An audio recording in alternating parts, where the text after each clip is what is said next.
আমি ভাবতেও পারি নাই আমি এত ভালো রান্না শিখা যাব। একদমই বিয়েবাড়ির বাবুর্চিদের স্টাইলে বুটের ডাল দিয়ে খাসির মাংস রান্না করছি।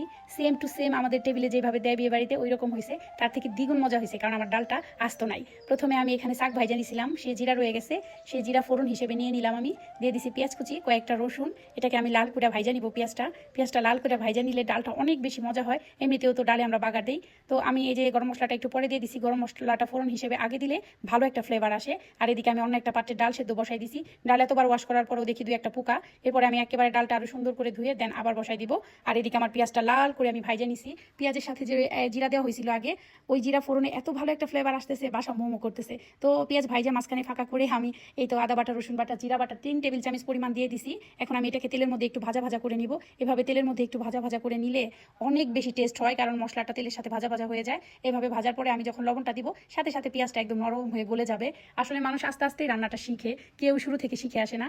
আমি আসলে যাকে দেখে যা শিখি সবসময় কৃতজ্ঞতা প্রকাশ করি, যার কাছ থেকেই শিখি সবসময়। এই দেখো একদম পেঁয়াজটা গলে গেল। এখন আমি একটু পানি দিয়ে দিব, দেন আমি মশলাগুলো একে একে সব দিয়ে দিব। এখানে হলুদ গুঁড়ো, মরিচ গুঁড়ো, ধনিয়া গুঁড়ো আমাদের একসাথে মিক্স করা থাকে, সেগুলো দিয়ে দিলাম।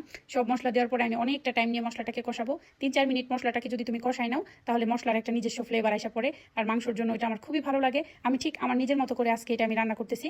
একটা দিদিরটা দেখেছিলাম এর আগে, তারপর আমি কয়েকবার রান্না করেছি নিজে নিজে। এখন আমি এটা যে রান্না করতেছি সম্পূর্ণ আমার স্টাইলে। এরপরে আমি খাসির মাংস আর চর্বিটা দিয়ে দিলাম। আসলে আজকাল চর্বিটাই বেশি হয় খাসিতে মাংসর চেয়ে। এখানে 1/2 কেজি মাংস ছিল চর্বি সহ। এই মাংসটাকে আমি অনেকক্ষণ এখন ভালো করে কষাই নিব। দেন আমি ডালটা সেদ্ধ করে ঝালনিতে ঝরায় গরম ডালটা এটার উপরে দিয়ে দিব। এই যে দেখো ডালের উপরে যে এই ফেনাটা সবসময় চামিচ দিয়ে এইভাবে ফেলে দেওয়ার চেষ্টা করবা, কারণ এটা একটা জীবাণু, এটা শরীরে যায় আস্তে আস্তে রোগ বিস্তার করে। এখন আমি একদম গরম ডালগুলো উপরে দিয়ে দিব। ডালের পানি আমি ঝরায় নিছি। ডালের পানি একটা ঝালিতে ঢাইলা তোমরা সাথে সাথে দিয়ে দিবা। ডালটা কিন্তু কখনোই কেউ ঠান্ডা পানি দিয়ে সেদ্ধ করার পরে ধুইবা না, তাহলে কিন্তু এটা শক্ত হয়ে যাবে আর খেতে একটুও ভালো হবে না। এখন ডাল দেওয়ার পরে প্রায় আমি 10টা মিনিট কষাবো। এরপর আমি গরম ফুটন্ত পানি ঢাইলা দিব। ভয়েস ওভার দেওয়ার সময় অনেক সময় ভুল ত্রুটি হয়, তোমরা সবাই আমার ভিডিও ক্ষমার দৃষ্টিতে দেখবে। চেষ্টা করি তোমাদের সাথে ভালো ভালো রান্না শেয়ার করার জন্য, জানি না কতটুকু দিতে পারি। তোমরা যদি কমেন্ট করো, শেয়ার করো, অবশ্যই আমার ভুল ত্রুটিগুলো জানাবা। আমি চেষ্টা করবো ভুল ত্রুটিগুলো শুধরাই নিতে। এই যে দেখো তেল উঠে গেছে, অনেকক্ষণ ভাজা ভাজা হয়ে গেছে। এখন আমি একদম ফুটন্ত গরম পানি ঢাইলা দিলাম।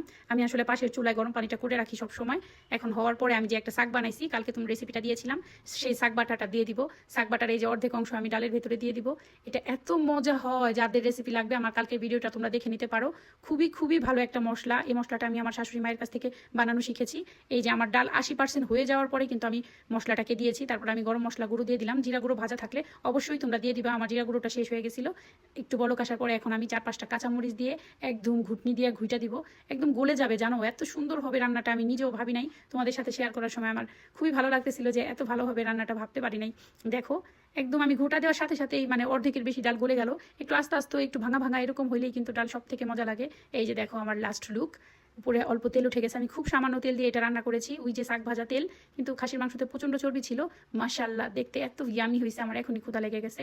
এই যে দেখো লাস্টে ছোট্ট ছোট্ট 2টা বোম্বাই মরিচ আমি উপরে দিয়ে দিয়েছি, এটা আমার ছাদে হয়েছিল ফ্লেভারের জন্য।